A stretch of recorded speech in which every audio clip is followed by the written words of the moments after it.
Hello, hot boys and hot girls. I'm Melissa. And I'm Matt. I thought you were going to say welcome back to Hot Girl Kitchen. Oh. That explains the big pause. I was like waiting. Sorry. We didn't practice our lines. We haven't had lines in a long time. We've just been like going with the flow. Sometimes the flow doesn't cut it though. So I guess that's weird. Yeah. My knives are very dull right now, so.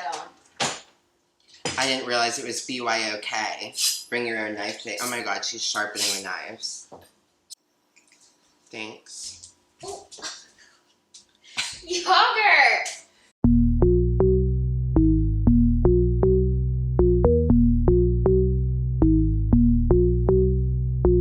Hey, hot boys and hot girls. Welcome back to Hot Girl Kitchen. I'm Melissa. And I'm Matt.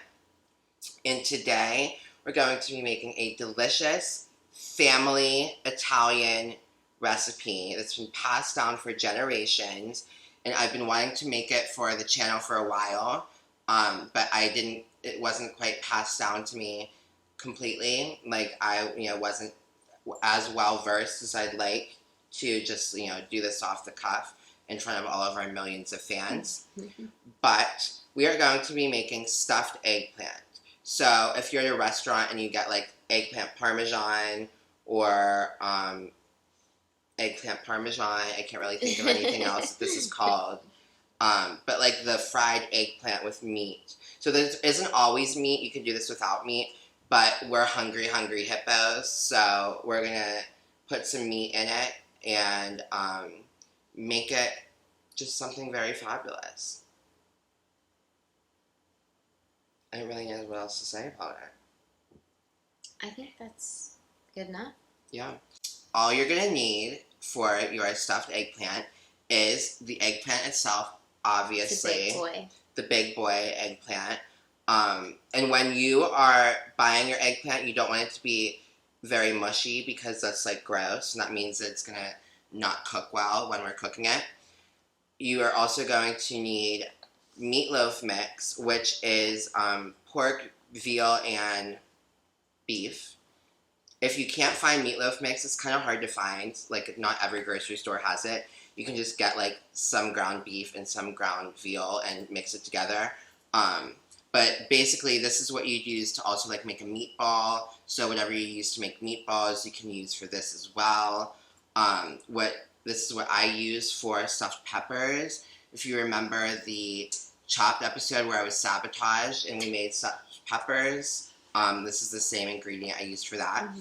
Then you'll also need some eggs, breadcrumbs, cheese, so like sprinkled cheese that you would use on your pasta, and then a few spices. I'm going to use, of course, the tried and true pasta sprinkle from Penzies, and a dash of Trinidad just to really we can't live without a citrus flair in our dishes.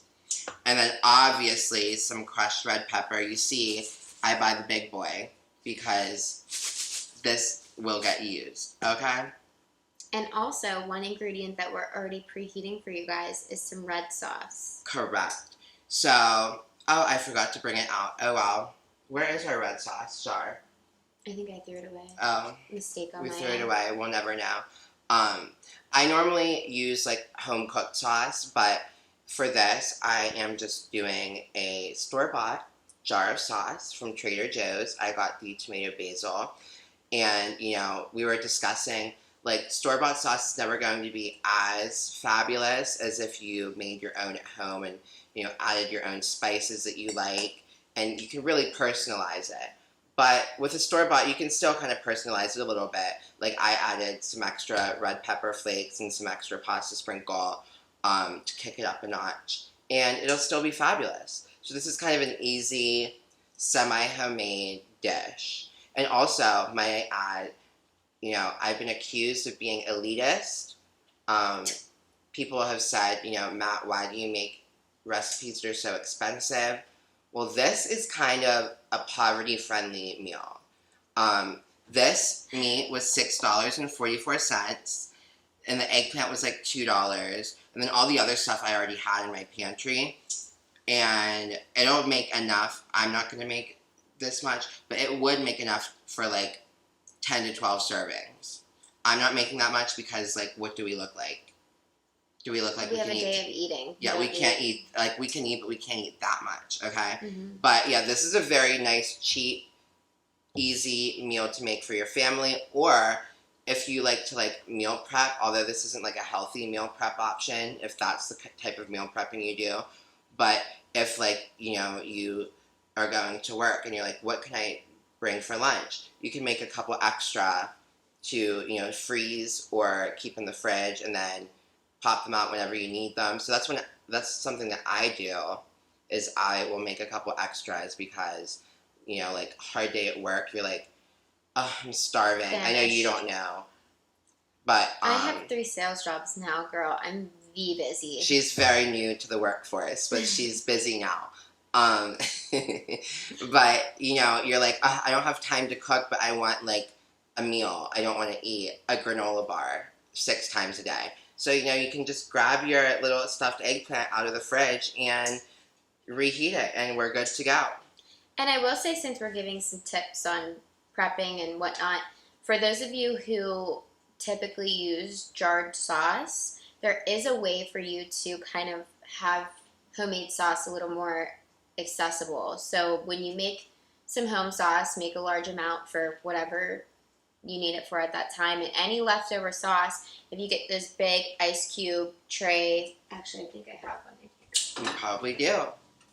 The ones that are for, like, old-fashioned ice cubes, the big squares, if you just get one of these and pour sauce into each individual one, maybe put it in a plastic bag to cover it and leave it in your freezer. Then you have a nice, like, individual portion and of then you can sauce. pop 1 or 2 out for any time that you may need homemade sauce for something. I just learned that tip recently, so I just thought I'd share that for you, especially because, you know, we love anything homemade. So we want to encourage you guys to really go above and beyond. And we know, like, if you live alone or you just have one roommate, like Melissa does, you don't want to freeze, like, a quart of sauce, because what are you going to do with that? You certainly want to at least keep the freezer door closed no matter what you do. But, like, it's having it in individual portions is, you know, very accessible, very easy. And, I mean, even, like I said, just to spice up your sauce from Trader Joe's, like, you know, if you want to save that. And that's another thing, too, because I do that with broth when I make a big pot of brodo, which maybe we'll do on the channel down the road. But when I make one of those, I do like to put the sugo, which is really reduced down for cooking purposes, in ice cube trays, and then you have that for cooking. Anytime you need broth, it could really go any sort of sauce you can do that for. But I know that red sauce is commonly used, broth is commonly used, so those are things that you should consider making a little bit more when you are making some. That way you can store it for these sorts of situations. And I did just remember we left out another ingredient, which we have heating up on the stove, and that is canola oil for frying. So on that note, I guess let's get ready. So basically, you're going to cut the end off. The end is like a little bit of a waste. We don't really use the end in this recipe. But you can definitely chop this into smaller pieces and, like, roast it, which is actually what I'm going to do. And then I'll have it in the fridge for, like, a salad, or if I want to make a flatbread with, like, some roasted veggies on it. There we go. So you're just going to cut it into, like, thin slices. This is abysmal, this knife. My God. Because basically we're going to make little sandwiches with this as, like, the bun, and then the meat's in the middle. So you don't want them to be too thick, or else the meat won't cook through. Oh my God. I know. This is really, I was not expecting that. Cut more towards the top. Go upward. Okay. So each 2 slices will make 1 sandwich. So, like, we have 2 portions so far. I'm going to make, like, 4 because I do want a few extras to take home. And then also, something that I want to show is I recently made these as an appetizer. You might be looking at this and thinking, like, what is appetizer about this? Well, what I did was I cut my God, I'm about to cut myself with this knife.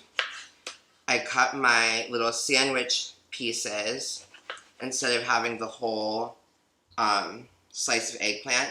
I cut them like into fourths or maybe even 6, depending on how big the eggplant is. And then when you make your little sandwiches, there'll be just this little tiny portion. Guy. Perfect to put a toothpick through and have out on your appetizer table. Just a little bite-sized morsel of deliciousness. We love giving you guys a couple different options, a couple different ideas, because you never know. You might be in a pinch, and you might need an appetizer and be like, oh my God, I can't think of anything good. And look, hey, now you have it. And my family, so I mentioned this is a family recipe. My grandma made this for like years and years and years. Like all of my family members have had this before, but they've never had it in an appetizer portion. And so for Mother's Day, my aunt was having us over, and she was having like an Italian dinner, like pasta and stuff, and we were supposed to bring the appetizers, and I was like, what Italian appetizer can you really think of, you know? And I was like, bingo, appetizer-sized eggplant. And everybody was like, wow, would have never thought of that. It was a big hit, not a bite left on the table, and that was that. So, now that we have our eggplant portions portioned out, let's go ahead and you're going to have to do this too, and start prepping the meat. So, you can see I have a nice bowl here. I'm just going to grab our nice raw meat and put it right on into the bowl. And here you want to just kind of like smash it so that it becomes like kind of a ball. And once it's a nice little ball, you're going to take your fist and really take out all the anger you feel towards Melissa after watching her for a year now, and make a little hole in the middle, as you can see. In our hole, we're going to crack 1 egg.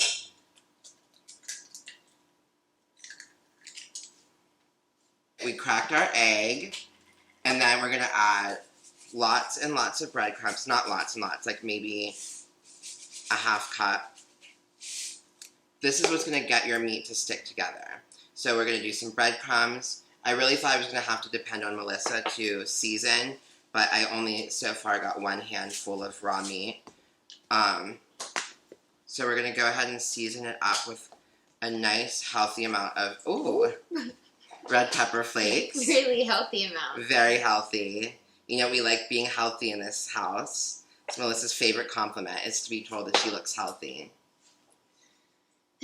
We did some Trinidad, lemon garlic, and some pasta sprinkle, of course. And now you're going to take your hand and just kind of mix it all together. So, this is not a job for the weak. You know, you might want to wear a glove or use some sort of utensil if this grosses you out. But I promise you, the raw meat experience is worth the struggle when you...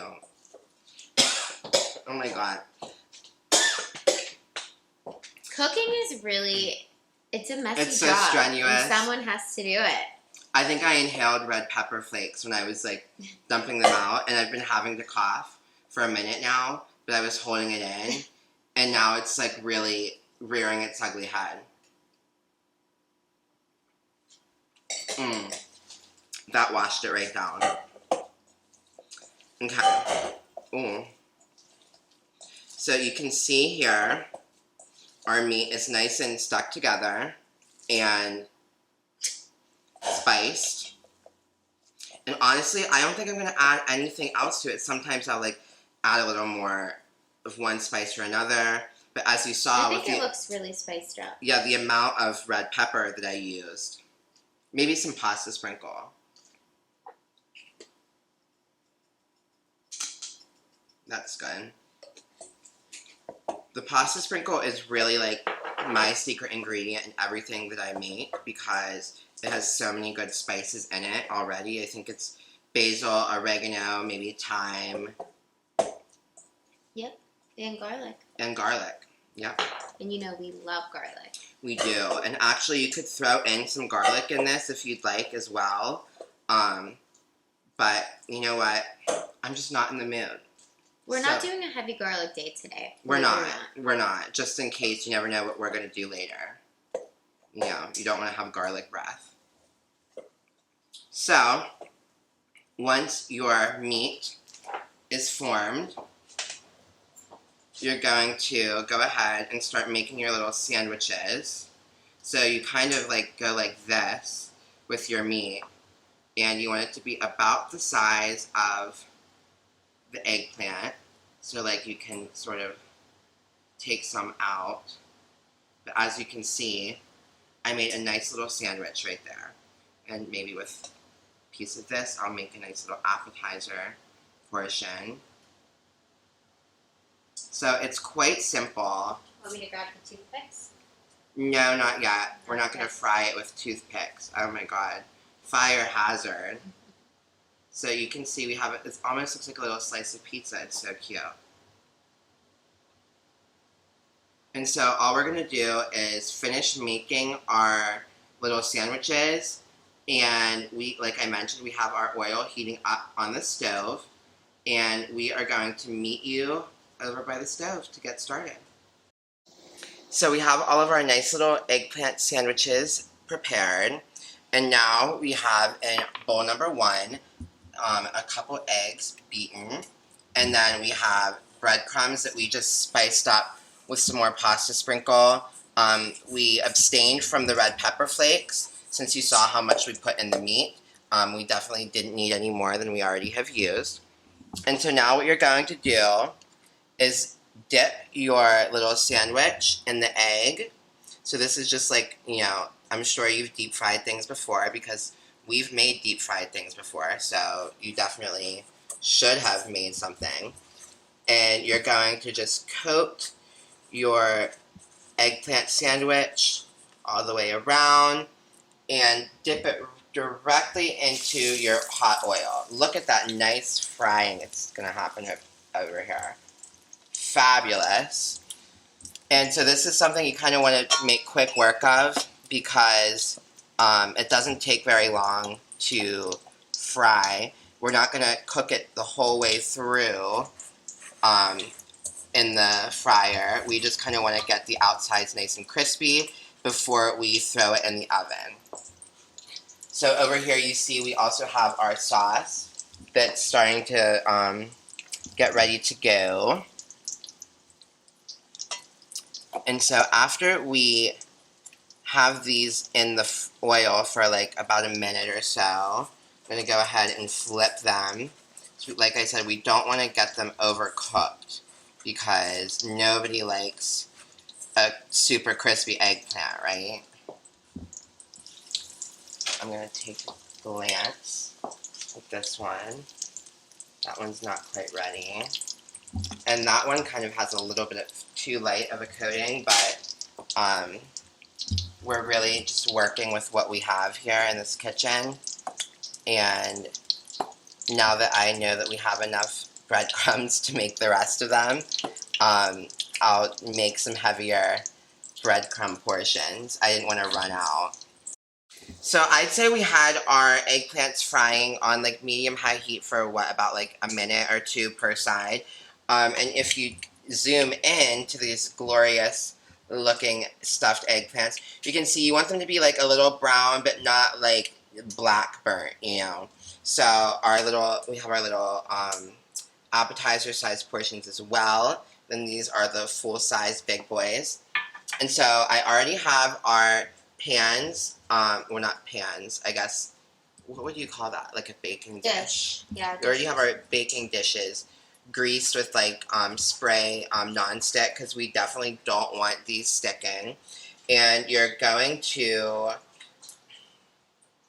coat the bottom of your pan with a nice light coating of sauce, not like anything too obscene, but we definitely want the sauce on the bottom of the pan so that when we actually put our eggplants into the pan, it'll have that to cook in while it's in the oven, and it'll give it a lot of really good flavor.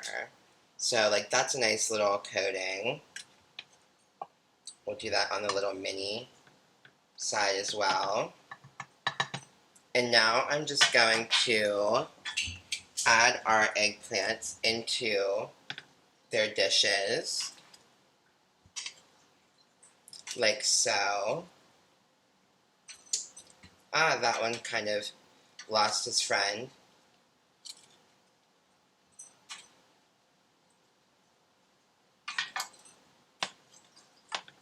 And once they're in the dishes, I'm going to pour sauce over top again. So that was really to get a nice little base layer to cook in. And now we'll also give it a coating on top.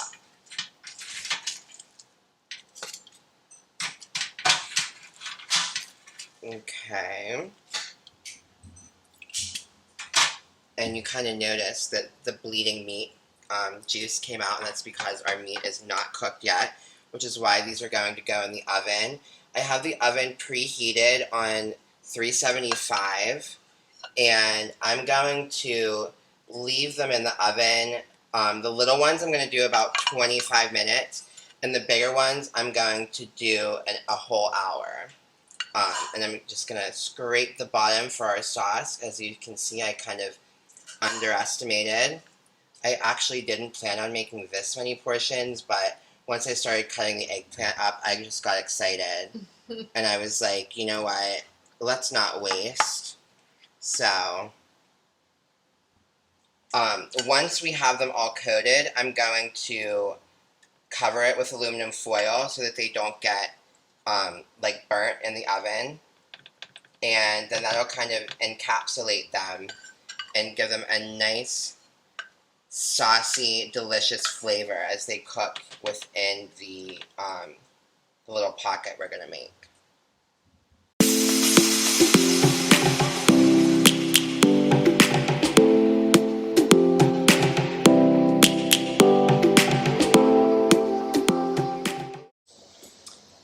Would you look at that? It's been 25 minutes, and our little mini appetizer size eggplants are ready to be consumed.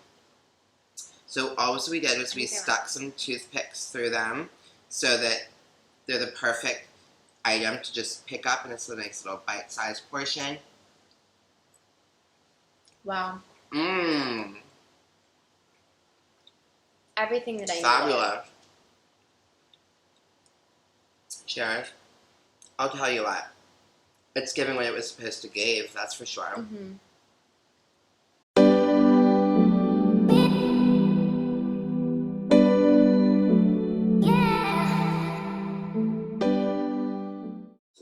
Well, you saw our little appetizer portions and how cute they were. Now here is your meal size portion.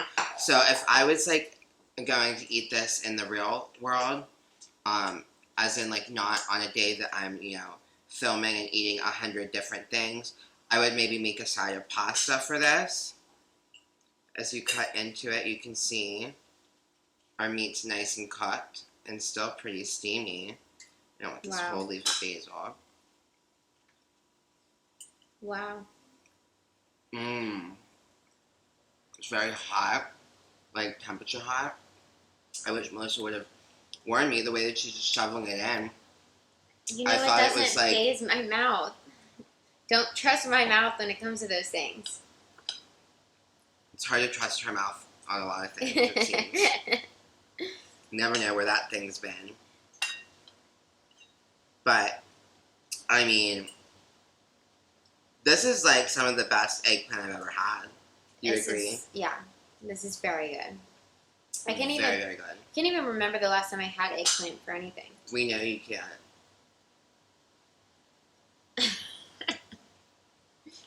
No, but it really is so good. Like, this is another thing you will not catch me eating in a restaurant, because look at mine and then look at theirs. I mean, you can decide.